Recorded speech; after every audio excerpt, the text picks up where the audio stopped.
च सर्वं यश्चाधितिष्ठति स्वर्यस्य च केवलं तस्मै ज्येष्ठाय ब्रह्मणे नमः। ॐ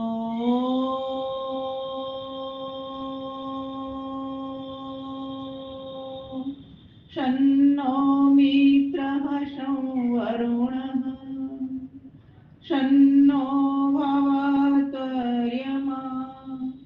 शन्न इन्द्रो बृहस्पतिः शन्नो विष्णुरुक्रमः। ॐ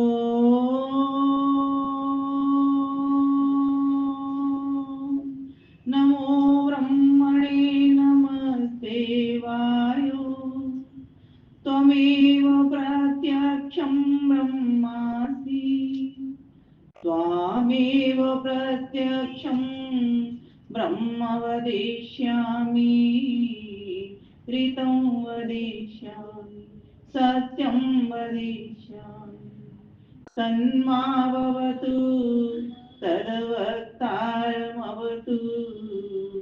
अवतु माम् अवतु वक्तारम् अवतु माम् अवतु वक्तारम्।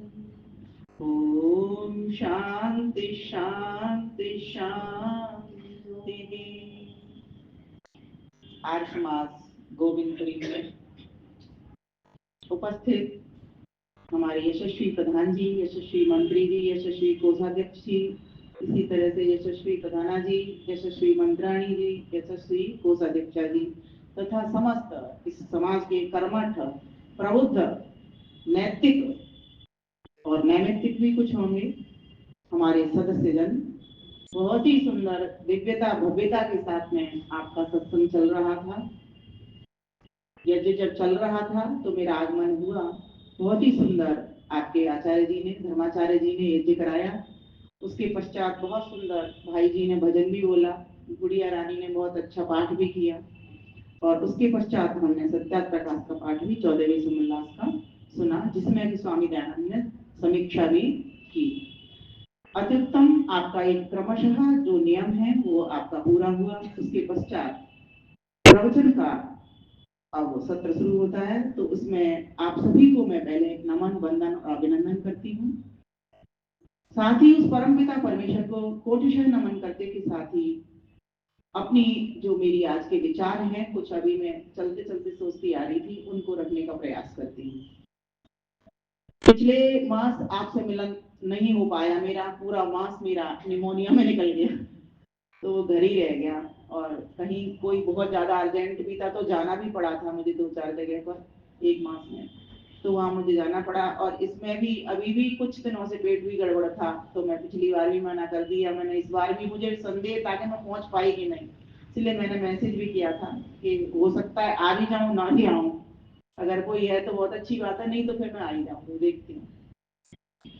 तो प्यारे भाइयों बहनों, अभी मेरे मन में एक विचार चल रहा था कि परमपिता परमेश्वर ने कितनी बड़ी हमारे ऊपर कृपा की है कि उस कृपा के फलस्वरूप हमको ये मनुष्य का चोला मिला। सचमुच कितनी बड़ी शानदार बिल्डिंग है ये। क्या है ये? शानदार बिल्डिंग। और कैसी है? जानदार बिल्डिंग है और कैसी है? मानदार बिल्डिंग। ये मान चाहती है। और कैसी है ये? पानदार बिल्डिंग, इसको खाना पीना चाहिए। और कैसी बिल्डिंग है ये? दानदार बिल्डिंग, बिना दान के इसका साफल्य नहीं है। इस बिल्डिंग का बिना दान के साफल्य नहीं है। तो जब इतनी बड़ी परमेश्वर ने हमारे ऊपर कृपा कर दी तो इस बिल्डिंग को जानदार, शानदार, दानदार, पानदार, है ना, दानदार बनाने के लिए कुछ तो करना पड़ेगा ना। तो अभी क्या चल रहा है? सर्दी की ऋतु, है ना। तो इसको सार्थक करने के लिए सबसे पहले इस बिल्डिंग को समझने का ही प्रयास करते हैं। ये बिल्डिंग कैसी है, थोड़ा सा इस पर प्रकाश डालना चाहूंगी। जिसको मैंने इतने सारे नाम बोल दिए, जानदार भी है, शानदार भी है, दानदार भी है, इसको थोड़ा समझने का हम प्रयास करते हैं, उसके बाद आगे की बात बोलेंगे। समय चूंकि बहुत कम है, इसीलिए बहुत ही शॉर्ट में ही मैं अपनी बात रख पाऊंगी। देखिए, हमारा ये जो शरीर अभी आपको दिखाई दे रहा है ना, इसके भीतर 3 शरीर हैं। कितने शरीर हैं? बोलिए। पहला शरीर स्थूल शरीर है जो आपको दिखाई दे रहा है। दूसरा शरीर है सूक्ष्म शरीर जो आपको दिखाई नहीं देता, लेकिन जिसके कारण से ये पूरा जो स्थूल शरीर दिखाई दे रहा है आपको, 5 भौतिकी, ये सारा की सारा एक्टिव रहता है। अगर वो ना हो ना तो ये एक्टिव ना हो। और उसके भीतर एक शरीर है कारण शरीर, अगर वो ना हो तो सूक्ष्म शरीर एक्टिव ना हो। तो जो स्थूल शरीर है वो तो ये है। तो ऋषि दयानंद सरस्वती सत्ता प्रकाश के नवे समुल्लास में लिखते हैं, ये जो हमारा शरीर है ये कितने सारे इसके आयाम है, तो वो लिखते हैं ये पंचकोश वाला है। ये तो मैंने आपको 3 बताया, ये पंचकोश वाला है। तो पहला कौन सा कहा जी? अन्नमय कोश। जो स्थूल दिखाई दे रहा है ये अन्नमय कोश है। ये अन्न से बनता है। अन्न खाओगे तो बनेगा बढ़ेगा, अन्न नहीं खाओगे तो नहीं बनेगा और नहीं बढ़ेगा, कुछ नहीं होगा। बिना अन्न के ये तो चलेगा क्या शरीर? नहीं चलेगा। ये अन्न से ही बना है। इसमें आत्मा का कोई ऐसा रोल नहीं है सीधा। आत्मा है, आत्मा के कारण शरीर है, ये बात ठीक है, आत्मा कारण है, लेकिन सीधा सीधा रोल नहीं है। सीधा रोल जो है, इसका जो संबंध है, जिसको समवाय संबंध हम लोग वैसे दर्शन में बताते हैं कि समवाय संबंध मतलब जैसे तंतु से धागा, धागा से वस्त्र, तो ये समवाय संबंध है, दोनों का आपस में अटैचमेंट है। ऐसा संबंध आत्मा से शरीर का नहीं है, अलग अलग तत्व दोनों। तो शरीर का जो सीधा सीधा संबंध है, समवाय संबंध, जैसे तंतु और वस्त्र का, वो सीधा सीधा संबंध किससे है? शरीर का अन्न से। ये अन्न से बनता है, अन्न से बढ़ता है, अन्न से चलता है। ठीक है, इसको क्या बोलते हैं? अन्नमय कोश। ये कैसा है? 5 छित जल पावक गगन समीरा, पृथ्वी जल अग्नि वायु आकाश, ये 5 भूतों से ये बना हुआ है, जो दिखाई देने में आ रहा है, आपको दिख रहा है। किससे बना? ये अन्न से बना हुआ है। दूसरा कोश बोलिए प्राणमय कोश। प्राणमय कोश में 10 प्राण काम करते हैं हमारे शरीर के भीतर। 5 प्राण हैं, मुख्य प्राण हैं, और 5 उप प्राण हैं। मुख्य प्राण मतलब जो आपको सीधे सीधे दिखाई पड़ रहा है, सीधे सीधे समझ में आ रहे हैं, है ना? जैसे आप श्वास ले रहे हो, श्वास छोड़ रहे हो, है ना? प्राण वायु, अपान वायु, उदान वायु, कंठ से अन्न खींचते हो, कंठ से आपको भीतर को श्वास ले जाते हो, तो ये उदान वायु, ऊपर का यहां से लेकर के यहां तक का हिस्सा जो एक्टिव हो रहा है, उदान वायु के कारण। समान वायु, पूरे सारे डाइजेस्टिव सिस्टम को जो समान, क्योंकि बिना वायु के ये शरीर गति नहीं करेगा। ये साइंस समझिए। इसमें जहां जहां आपको गति दिखाई देती है वायु के कारण से है। वायु उसमें वो है। वायु का स्वभाव कैसा होता है? बहना। वायु स्थिर रहती है कि आपने एक जगह देखी हो, एक जगह नहीं देखी हो, हमेशा बहती रहती है, चलती रहती है। वो अलग बात है, कभी कम बहेगी, कभी अधिक बहेगी। प्राण अपान व्यान, और व्यान वायु का काम होता है, सारी इंद्रियां आपकी एक्टिव उस व्यान वायु के कारण रहेंगी। ये है मुख्य प्राण जो हमको समझ में आ रहे हैं। ये शरीर चल रहा है, देख रहा है, सूंघ रहा है, सुन रहा है, इसमें जो गति कर पा रहा है, ये सभी शरीर की इंद्रियों से कर पा रहा है ना। इनमें जो गतियों में, इंद्रियों में जो गति हो रही है, वो किसके कारण हो रही है? वायु के कारण हो रही है। तो उसके भेद बता दिए कि ये जो 5 प्राण है ये इसके मुख्य प्राण है, और 5 जो उप प्राण हैं, जिनको अभी आपने प्राणों के रूप में नहीं जाना, वहां भी वायु काम कर रही है। जैसे छींकना, खांसना, समाई लेना, है ना? और एक वायु ऐसी होती है जब मर जाता है शरीर, फूल जाता है, उसको कहते हैं धनंजय प्राण, है ना? नाग, कूर्म, कृकल, देवदत्त और धनंजय। खांसी आना, ये सारे के सारे जितने भी हमारे प्राण प्राण हैं, ये सारे के सारे क्या करते हैं? हमारे शरीर को चलाने का काम करते हैं।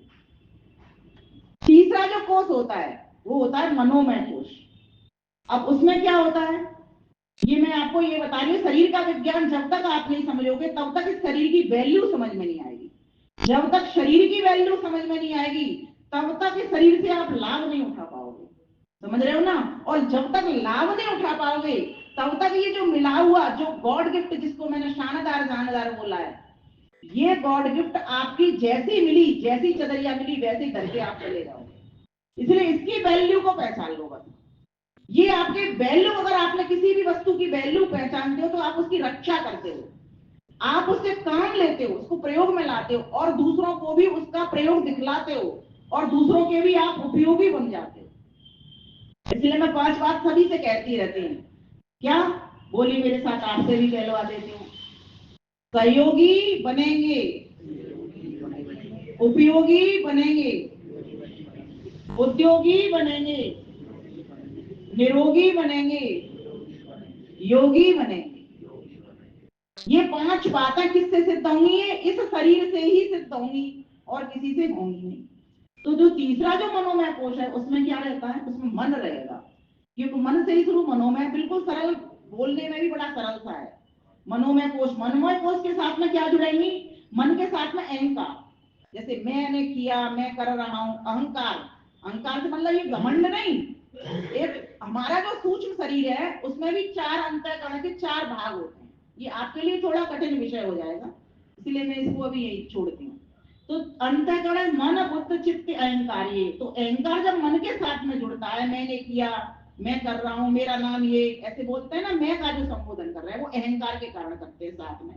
तो मन, अहंकार और 5 कर्म की इंद्रियां, हाथ हो गए, पैर हो गए, है ना, और पोटी और सूसू करने के 2 स्थान हो गए, है ना, 4, और जिह्वा। ये उभय इंद्रिय होती है, ज्ञान में भी आ जाती है ये, और बोलने का भी कर्म भी करती है। इससे हम सेंस भी लेते हैं, कोई चीज मीठी है, खट्टी है, फीकी है, और इससे बोलने का कर्म भी करते हैं। अगर ये ना हो तो हम बोल नहीं पाएंगे। किसी की जीभ कट जाए तो बोल पाएगा माता जी? वो नहीं बोल पाएगा। इसलिए ये काम क्या करती है? बोलने का भी कर्म करती है। तो ये हो गया हमारा मनोमय कोश। इसके बाद कौन सा कोश आता है जी? विज्ञानमय कोश। आनंद में नहीं आता, विज्ञानमय कोश। अब उसमें ज्ञान में, ज्ञान, विज्ञान, विशेष ज्ञान। विशेष ज्ञान किससे करते हो आप? ज्ञान किससे करते हो? ज्ञान की इंद्रियों से करते हो। तो वहां पर मन किससे जुड़ेगा? ज्ञान की इंद्रियों से जुड़ जाएगा। तो ज्ञान की इंद्रियां भी 5 सेंस ऑर्गन हमारी, है ना। आंखें, नासिका, आंखों से देखते हैं, नासिका से सूंघते हैं, ज्ञान कर रहे हैं ना, सूंघ करके चीज कैसी है, ये बाकी तो नहीं हो गई। दादाजी करते हैं ना सूंघ करके ज्ञान। हम 5 तरह से ज्ञान करते हैं। सुन करके भी ज्ञान करते हैं किसी वस्तु का, आंख से देख करके भी ज्ञान करते हैं किसी वस्तु का, नाक से सूंघ करके भी करते हैं, और हाथों से स्पर्श करके, छू करके भी करते हैं हम ज्ञान। ये ज्ञान के साइंस है सारे के सारे। और मुख से भी सेंस करते हैं, जिह्वा से, जो मैंने बताई आपको। तो इस प्रकार से ये 5 हमारी ज्ञान की इंद्रियां। तो जब मन इन 5 की ज्ञान की इंद्रियों से, और साथ में जो डिसीजन मेकिंग का काम करती है बुद्धि, ईश्वर ने बुद्धि भी बनाई है, इसलिए मैं इसको क्या बोल रही हूँ? जानदार खानदार बिल्डिंग बनाई है। जैसे अपनी बिल्डिंग को, आपने कोई बिल्डिंग बनाई और आपको देखने वाला घर पे आ जाए तो क्या कहते हो जी? ये ऐसे बनी, इसमें इतने पिलर लगे, इतने इसमें खिड़की लगी, इतने इसमें दरवाजे लगे, इसमें ये लगे। तब तक आप पूरा उसका नक्शा नहीं बता लेते, तब तक उस व्यक्ति को, सामने वाले को, आपके मकान की वैल्यू का पता नहीं चलता। इतने कारीगर लगे, इतने मास लगे, इतने मंथ लगे। हम तो आए किस लिए? उसी कारीगर का पता तो लगाना के लिए आए हैं। तो पता कैसे लगेगा? इस बिल्डिंग से पता लगेगा ना। बिना बिल्डिंग को समझे पता लगेगा क्या कि किसने इतनी बड़ी बिल्डिंग बना डाली, और कैसे कैसे पार्ट लगाए, कितने सूक्ष्म पार्ट लगाए हैं। पार्ट समझाने का प्रयास कर रही हूँ आज मैं आपको, जिससे आपको पता चले कि जो निर्माता इन पार्टों को बनाने वाला, उसने क्या कमाल कर दिया, जिससे उस कमाल कारीगर का आप पता लगा सको। कहते हैं ना, हमारा ध्यान में मन नहीं लगता। कैसे लगाएं? क्यों? क्योंकि आप उसके प्रोडक्ट को नहीं समझ रहे हो।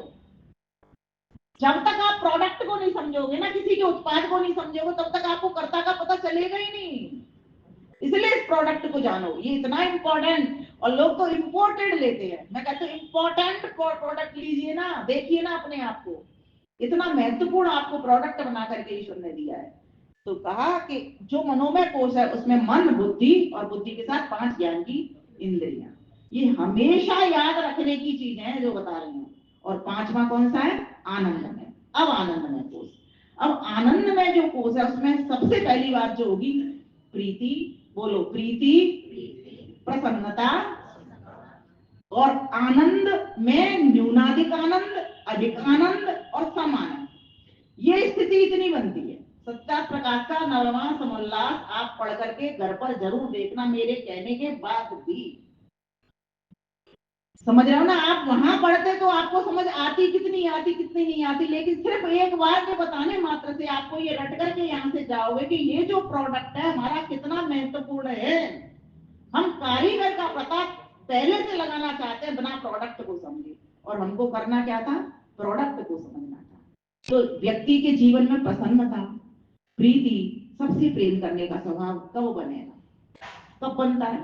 तो महर्षि पतंजलि ने योग दर्शन में बड़ा सुंदर मैत्री, बोलो मैत्री, करुणा, मुदिता, उपेक्षाणाम, पुण्य पुण्य, सुख दुख, विषयानाम, भावनातः, चित्त प्रसादनम।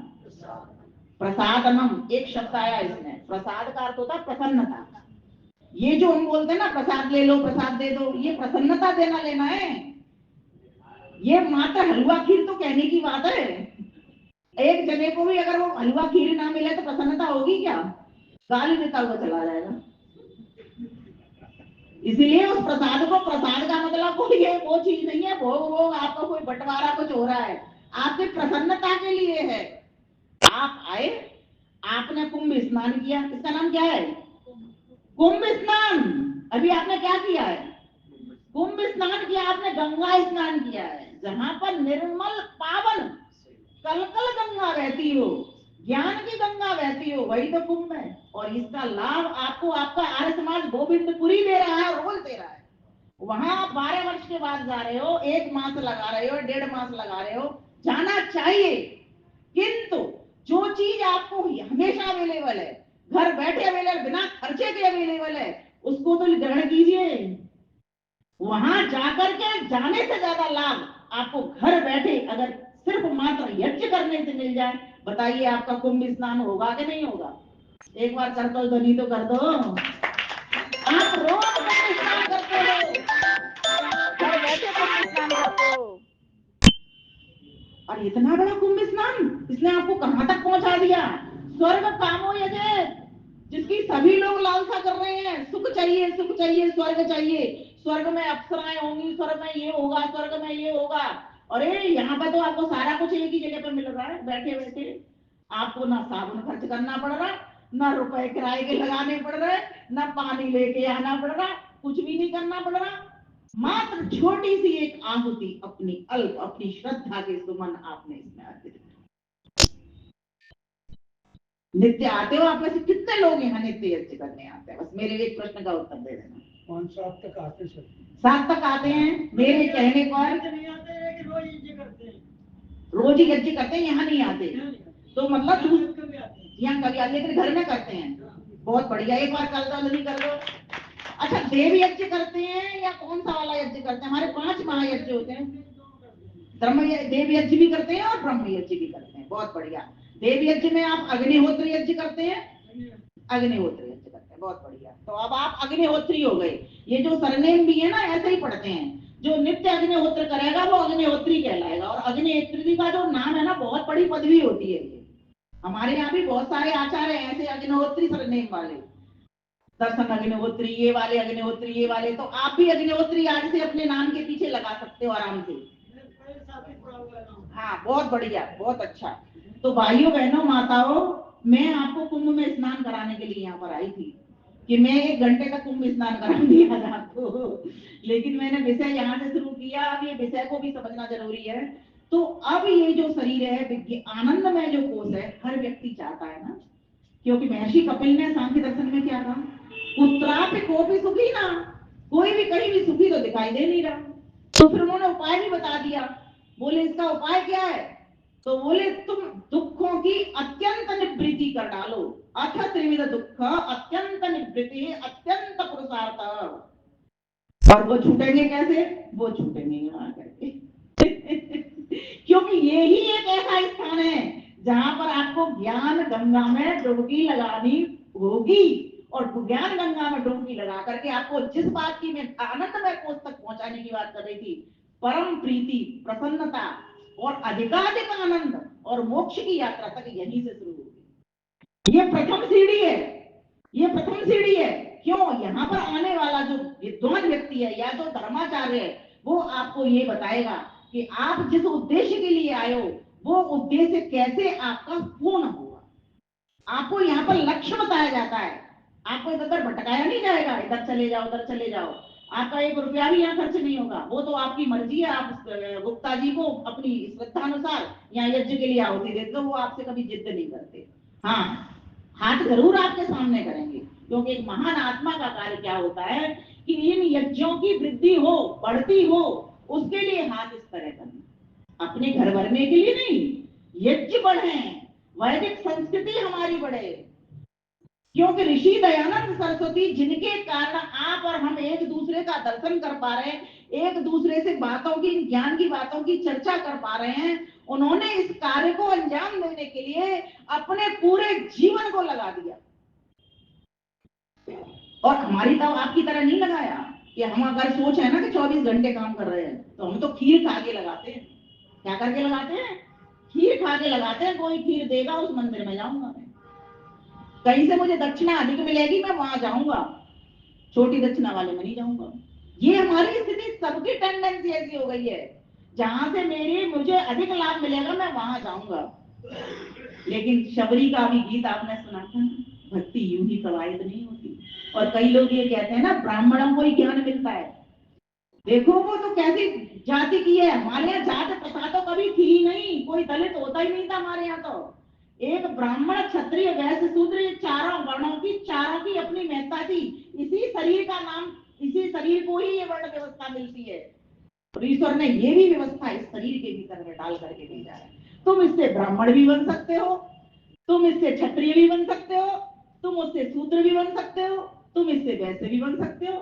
चारों प्रकार के वर्ण तुम इसी शरीर में, इसी जानदार बिल्डिंग में बैठ करके प्राप्त कर सकते हो, घर बैठे प्राप्त कर सकते हो। आप विद्या पढ़ते हो, विद्या का दान करते हो, आप ब्राह्मण कहलाते हो।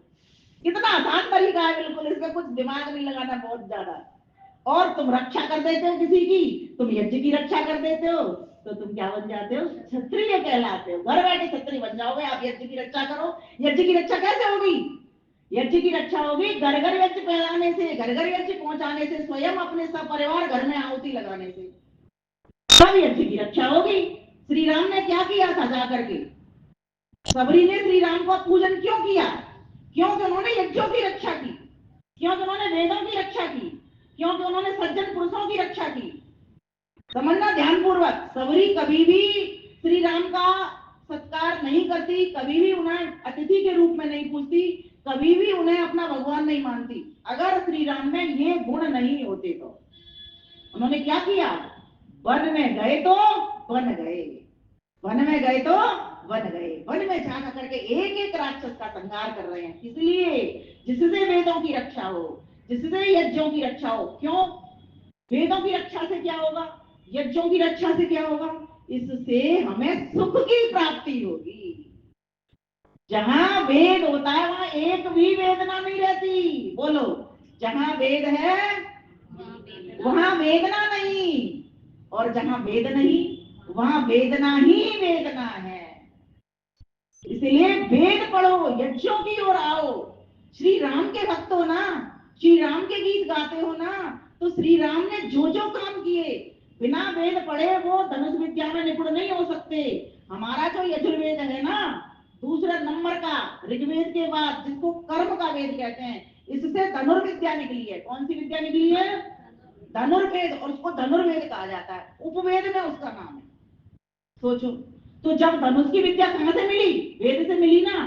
और जो गुरुजन थे, जो वेद से शिक्षा उनको सिखाते थे, वे स्वयं भी धनुर्विद थे, उनको धनुष चलाने की विद्याएं आती थी। राम जी जब वन में गए ना, एक एक आश्रम में गए, एक एक गुरु के आश्रम में गए। किस लिए जाते थे वो? इसलिए जाते थे चरण छू करके उनसे जो आशीर्वाद मुझको प्राप्त होगा वो मेरे लिए सहयोगी बनेगा। क्योंकि वहां पर ज्ञान मिलता था उनको कि इधर राक्षस रहते हैं, इस दिशा में, इस दिशा में राक्षस रहते हैं, इस दिशा में संत पुरुष रहते हैं, इस दिशा में ये रहते हैं। तो पूरी पूरी योजना उनकी तैयार होती थी कि मुझे किस तरीके से अलर्ट रहना है, किस तरीके से सुरक्षा भी दे करनी है अपनी, किस तरह से मुझे इसके ऊपर राज्य स्थापित करवाना है लोगों को, जिन लोगों के राज्य छिन गए हैं। तो ये आपको सारी कथाएं मालूम है, लेकिन इस समझने के लिए ये बताई जा रही है, पुनरावृत्ति के लिए नहीं कि ये बिल्डिंग ऐसे ही नहीं मिली आपको। राम जी चाहते, उन्होंने इसकी बिल्डिंग की वैल्यू समझी ना कि ये शानदार है, जानदार है, ये शानदार जानदार बनी रहे, तभी तो आज हम उनके गीत गा रहे हैं। हमारे गीत कोई गाएगा? बोलो, कोई बोलेगा विमलेश? कोई नहीं बोलेगा। मर जाऊंगी, छोड़ जाऊंगी चोले को। कौन गाएगा? कोई गाने वाला। क्यों? क्योंकि महान कर्म किए ही नहीं इस शरीर से। ये शानदार ऐसे नहीं है कि सिर्फ आपने अच्छे आवरण पहन लिए इसीलिए ये शानदार है। आपके कर्मों से क्या गंध निकल रही है, महक आ रही है? क्या आप जहां जा रहे हो आपके लिए दो हाथ भी जुड़ते हैं? जिस आदमी का सर झुके भगवान के आगे, सारी दुनिया झुकती है उस इंसान के आगे, उस इंसान के आगे। तो प्यारे भाइयों बहनों माताओं, बस एक काम कर लो, इस बिल्डिंग के ऊपर रोज नजर देना। जब सुबह उठो तो इस बिल्डिंग को देखना, ये बिल्डिंग कहीं मेरी व्यर्थ तो नहीं जा रही। कोई मैंने ऐसा कोई काम इससे अच्छा किया है कि नहीं किया? आज मैंने वेद स्वाध्याय किया है कि नहीं किया? आज मैंने यज्ञ किया है कि नहीं किया है? क्योंकि मैं तो सुख पाना चाहती हूँ, और सुख की प्राप्ति कहां से होगी? मैंने पहले ही आपको बता दी कि सुख की प्राप्ति यज्ञ करने से होगी। और यज्ञ में भी 5 यज्ञ हैं। ये तो आप मात्र अभी एक यज्ञ कर रहे हो जिससे पर्यावरण की शुद्धि करते हो, अपने मानसिक बल को बढ़ाते हो, अपने आत्मिक बल को बढ़ाते हो। लेकिन दूसरा यज्ञ जो है इसका, वो और भी ज्यादा सुंदर है, वो भी करना चाहिए। प्रत्येक गृहस्थी के 5 ये नैतिक कर्म बताए जिसको मैं यज्ञ बोल रही हूँ। क्योंकि यज्ञ का अर्थ होता है परोपकार। यहाँ जो आपने आहुति लगाई है सिर्फ आपको नहीं मिली, ये तो आपकी मार्केट में चली गई। सिर्फ आपको मिलती तो आप घर में बैठकर ले सकते थे। अगर 25, 30, 40 लोगों को ही ये मिलती तो आप घर में बैठ के कर लेते, आपको यहाँ आने की जरूरत नहीं थी। लेकिन आपने तो इतना बड़ा कार्य कर दिया यार, इसलिए इसको कहा यज्ञो वही श्रेष्ठतम कर्म। यज्ञ तो श्रेष्ठ भी नहीं है, श्रेष्ठ तर भी नहीं है, गुड भी नहीं है, बेटर भी नहीं है, श्रेष्ठतम बेस्ट है। ऐसे ही ऋषियों ने बात नहीं कही है। इसलिए ऋषियों की बात को मानने वाले राजा राम थे, भगवान राम थे, भगवान की उपाधि को प्राप्त किया। हम भी भगवान बन सकते हैं। वेद ने कहा है हमको, तुम भी भगवान बन सकते हो, कोई भी भगवान बन सकता है। जो भग को धारण करेगा वो भगवान कोई भी बन जाएगा। भग कहते हैं ऐश्वर्य को। और ऐश्वर्य कौन सा होता है? एक तो लौकिक ऐश्वर्य होता है, एक होता है आध्यात्मिक ऐश्वर्य।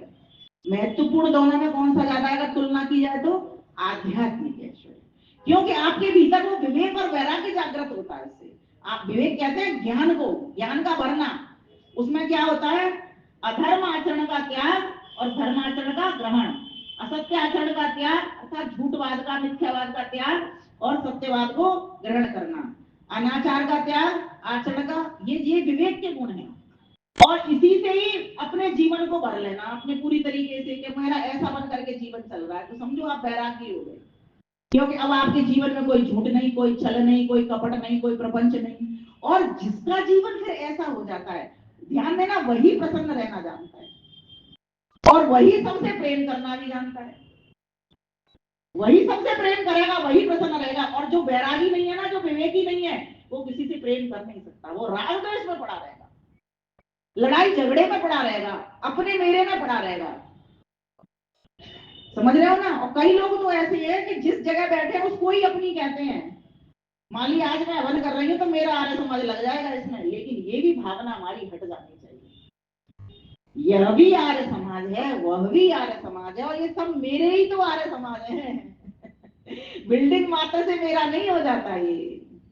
और ये भी जो बोलते हैं ना मेरी, यही तो हमारी भूल हो रही है। ये मेरी बिल्डिंग नहीं है, तो ईश्वर की बिल्डिंग है।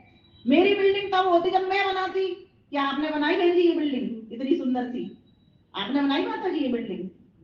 आपने तो जो बिल्डिंग दिख भी रही है ना आपकी, इसमें आपने वस्त्र भी नहीं बनाए। और तो चीजों को छोड़ दो, चश्मा भी नहीं बनाया, तो चश्मा आपने पहना हुआ है। ये बिंदी भी आपने नहीं बनाई, कुछ भी आपने नहीं बनाया। तो जब कुछ आपने बनाया तो आपने ये कैसे कह दिया ये मेरी बिल्डिंग है?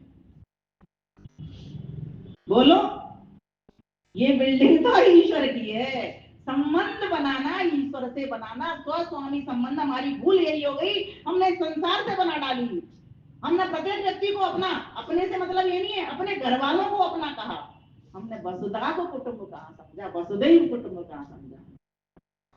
ईश्वर ने तो यही हमको दिया, और राम जी ने इसी कार्य को चरितार्थ किया जीवन में। राम जी ने अपने जीवन में यही चरितार्थ किया कि पूरी वसुधा मेरी कुटुंब है। इसलिए उनको ये वाक्य कहना पड़ा, निश्चर हीन करो मैं, सारी धरती को निश्चर से हीन कर दूंगा। चाहते तो सिर्फ अपने इसको अयोध्या को ही कर लेते, काम खत्म हो जाता, उनको क्या जरूरत पड़ी थी। लेकिन क्या अयोध्या सुखी रह लेती?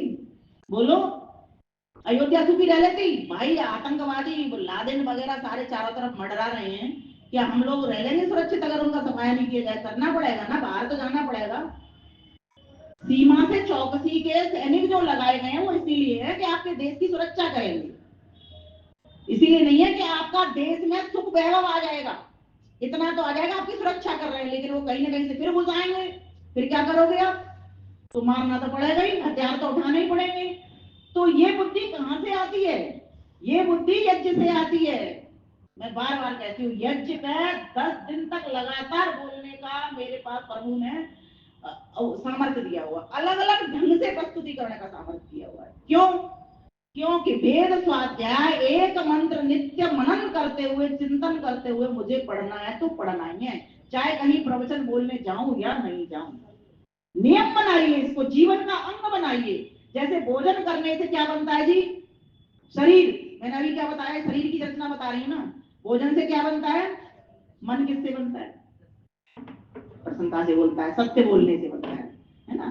शरीर की शुद्धि किससे होती है? जल से होती है। मन की शुद्धि किससे होती है? सत्य से होती है। देखो इसका एक सूत्र सुनाती हूँ आपको। मनु महाराज मनुस्मृति में लिखते हैं, मनुस्मृति भी हमारा एक संविधान है वेदों के बाद का, ध्यान रखना। जिन लोगों ने जलाया वो इसलिए कि वो मिलावटी चीजें उनको मिली और कुछ जानबूझ करके जलाने का प्रयास किया, कुछ प्रयास किया। तो वो भी बात हमें पता होनी चाहिए जिससे हम उनकी काट कर सकें।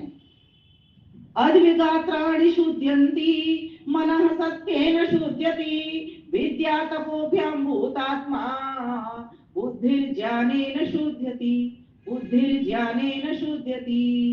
शरीर की शुद्धि किससे होती है? जल से होती है। मन की शुद्धि किससे होती है? सत्य बोलने से होती है। आत्मा की शुद्धि किससे होती है? विद्या और तप से होती है। विद्या किससे मिलती है? स्वाध्याय करने से, वेद का स्वाध्याय करने से मिलती है विद्या। और आत्मा तपस्वी कब बनती है? जब उसके जीवन में मान हो अपमान हो। कोई मुझे फूलों का हार पहनाए, कोई मुझे कांटों का हार दे दे। ऋषि दयानंद की जीवन में वो तपस्या थी। इसीलिए जब गुरुजी की लाठी, वो गुरुजी के पैरों से जब कूड़ा टकरा जाता है, ऋषि दयानंद का झाड़ा हुआ, तो उन्होंने लाठी मार दी हाथ में। तो दयानंद ने क्या किया? मेरा जैसा होता तो क्या उत्तर देता? मेरा जैसा सामान्य व्यक्ति था, मैं तो कहते गुरुजी ने आपने मुझे मारा है, आगे से आपसे नहीं पढ़ूंगा। और मुझसे थोड़े ऊंचे लेवल का व्यक्ति हो जाता, कहते लग गई ऐसी तना तक रह जाता। और वो कितने ऊंचे उत्कृष्ट लेवल के थे जो उन्होंने कहा गुरुजी आपके हाथ में तो नहीं लगते, मेरा तो ये शरीर तप तप करके लोहे के समान हो गया है, गुरुजी आपके हाथ में तो नहीं। ऋषि दयानंद का ऐसा तपस्वी जीवन, जितनी बार जहर मिल रहा है कोई चिंता नहीं, चराई बैठी चलते रहे, करते रहे। किस लिए? सुख के लिए। क्या अपने सुख के लिए? नहीं तो वो 9वां नियम कभी नहीं लिखते, प्रत्येक को अपनी उन्नति से संतुष्ट रहना चाहिए, किंतु सबकी उन्नति में अपनी उन्नति समझनी चाहिए। वो चाहते थे सभी को सुख की प्राप्ति हो, इसीलिए उन्होंने यह कार्य हाथ में लिया। सत्य को खोजा, सत्य को परोसा, सत्य हमारे सामने है, ये हमारा सौभाग्य है। हमसे लोग वो खराब थे जिनको ऋषि दयानंद नहीं मिले थे, सत्यार्थ प्रकाश नहीं मिला था। वेदों का ज्ञान तो बहुत दूर की बात है, सत्यार्थ प्रकाश तो जब ऋषि दयानंद आए तब उन्होंने वेदों के ज्ञान के आधार पर सत्यार्थ प्रकाश का निर्माण किया। आपका ये सौभाग्य का अवसर है, आपकी बिल्डिंग को इसमें जरा सी भी जंग न मिल जाए, लग जाए, आपकी बिल्डिंग में जरा सी भी धूल ना पड़ने पाए, इसलिए गुप्ता जी ने ये इंतजाम किया गया है इतने बड़े सत्यार्थ प्रकाश को। मैंने तो वो पेटी वाला मंगा रखा है घर पर, एक दिन आए थे हमारे अधिकारी, इतना पेटी वाला दे गए, मैं तो बड़ी खुश हो गई, माथे से लगा के चूमती रही। पहली बार तो उठा नहीं, फिर मैंने कहा इसी से उठा करके अपना बल ले लेती हूँ, वास्तव में ये तो बहुत भारी, बहुत पढ़ना पड़ेगा। मैंने उस चीज को लगा बहुत भारी है, बहुत पढ़ना पड़ेगा इसको। तो जितनी भी बार पढ़ती हूँ मैं उसको, तभी उतनी बार उतने सत्य निकाल करके ले आती हूँ। वो तो रत्नों का सागर है। इसीलिए प्यारे भाइयों बहनों, अपने बच्चों को जोड़ो, यज्ञों से जोड़ोगे तो विद्वानों के वचन सुनने में मिलेंगे, अच्छे वचनों से हमारा कल्याण होगा, हमारे मन में प्रसन्नता आएगी। जब हम अच्छी जगह बैठते हैं, सुंदर किसी के घर में जाओ, ड्राइंग रूम में जाओ जहाँ फूल भी खिल रहे हो, कितना मन प्रसन्न होता है। और किसी के घर में से बदबू आ रही है ना, है निकलने भी का भी मन नहीं करेगा, रोड पर भी चलने का मन नहीं करेगा, नहीं करता ना। इसलिए ध्यान दो इस बिल्डिंग के ऊपर। आपकी बिल्डिंग में रज ना लगने पाए, आपकी बिल्डिंग में कोई मल आपको छू ना पाए, उसके लिए आप इसका, ये पारस मणि है। क्या है ये? पारस मणि। अब सत्ता प्रकाश नहीं है तो मैंने इसी को बना दिया, ये पारस मणि है। इसीलिए इसमें तो नियम है, ये आर्य समाज के नियम तो आप पढ़ते ही हो। ये नियमों में एक एक नियम की व्याख्या कई कई दिन की कथाओं में पूरी हो जाती है। तो प्यारे भाइयों बहनों, समय की अपनी सीमा है और मुझे एक गीत बोलना ही होता है लास्ट में, मेरा अपना लिखा। ये भी ईश्वर की कृपा है, आपका प्यार है, आपकी दृष्टि है, इसलिए मैं ये भी बोल पाती हूँ।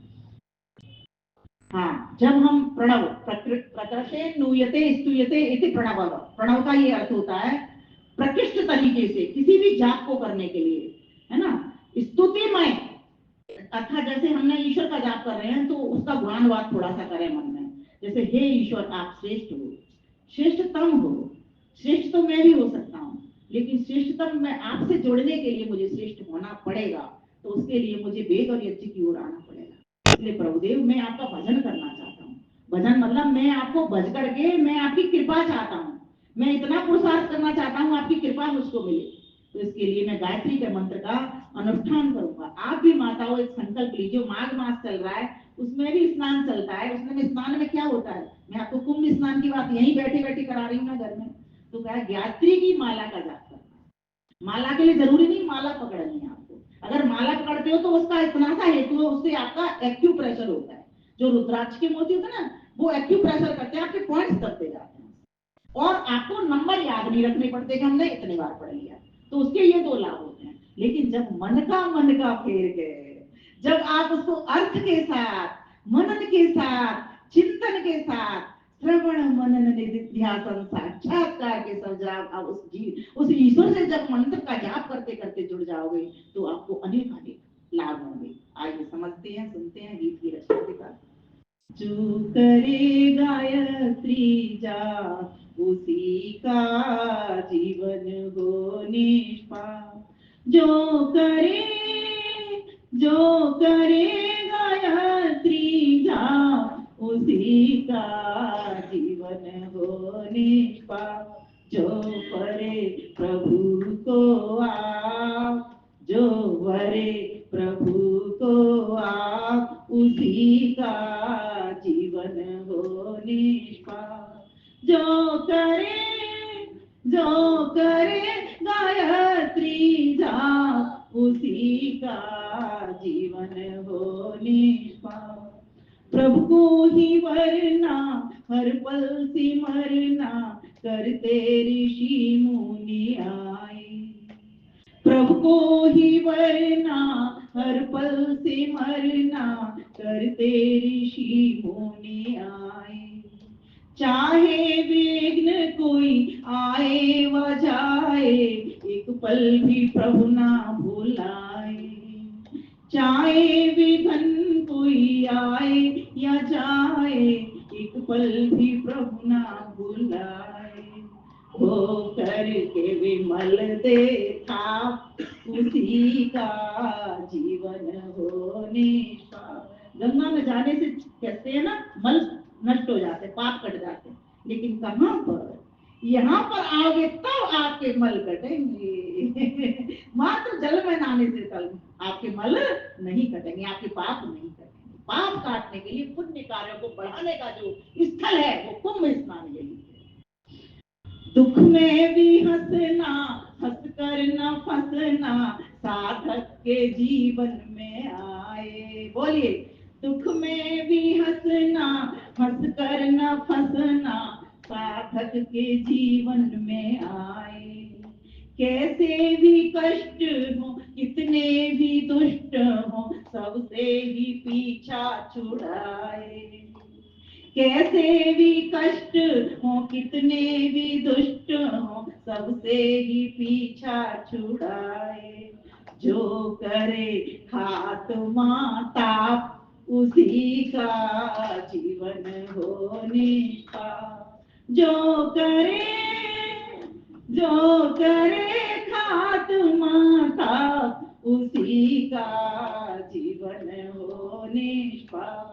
जो करे गायत्री जाप उसी का जीवन हो निष्पाप। भक्ति की शक्ति, यहाँ आने से क्या होगा इस कुंभ में? भक्ति की शक्ति, शक्ति की युक्ति, मुक्ति की राह बताए। 3 बात है, भक्ति की शक्ति, शक्ति की युक्ति, मुक्ति की राह बताए। बंधन हो वंदन, जीवन हो चंदन, तन मन विमल होता जाए। बंधन हो वंदन, जीवन हो चंदन, तन मन विमल होता जाए। जो भरे सुबोधि आप, उसी का जीवन हो निष्पाप। जो भरे सुबोधि आप, उसी का जीवन हो निष्पाप। जो करे गायत्री जाप, उसी का जीवन हो निष्पाप। जो वरे प्रभु को आप, उसी का जीवन हो निष्पाप। जीवन हो निष्पाप, जीवन हो निष्पाप। प्यारे भाइयों बहनों, वास्तव में अगर कुंभ स्नान करना है तो आपको तो समाज में आना ही होगा। आप 12 वर्ष का नहीं, 12 मिनट का नहीं, 12 दिन का नहीं, 365 दिन ये कुंभ स्नान आपके लिए हर वक्त चालू है। और ये जो प्रधान जी मंत्री जी ये सेवक हैं, ये सेवा दे रहे हैं। आप इस सेवा में आपको सहयोग देना, उपयोगी बनना है। एक कागज की भी वैल्यू तब होती है जब उसके ऊपर कुछ सुंदर लिखा जाता है, ऐसा लिखा जाता है कि जिसको पढ़ने मात्र से ही आपके सुंदर कर्म हो जाए। और आपका ये जो शानदार बिल्डिंग है, आपकी ये जो जानदार बिल्डिंग है, ये आपकी शानदार बिल्डिंग बन जाए। आपके पास जो कुछ है, यथाशक्ति, समय है, श्रम है, धन है, बुद्धि है, ज्ञान है, विद्या है, विवेक है, जो कुछ आपके पास है वो इसमें आहुति लगा दीजिए। परमेश्वर इसको हजारों गुना करके बढ़ा करके आगे आगे बढ़ाएंगे। आपको फिर पुण्य लोक क्या, आपको तो मोक्ष लोक की प्राप्ति होगी। इसलिए आपने बड़े ही श्रद्धा के साथ, धैर्य के साथ मुझे श्रवण मनन करने का भरपूर पुरुषार्थ किया। आप सभी को बहुत बहुत धन्यवाद करती हूँ। सारा सप्रेम नमस्ते कहती हूँ। आपका भी बहुत बहुत नमस्ते।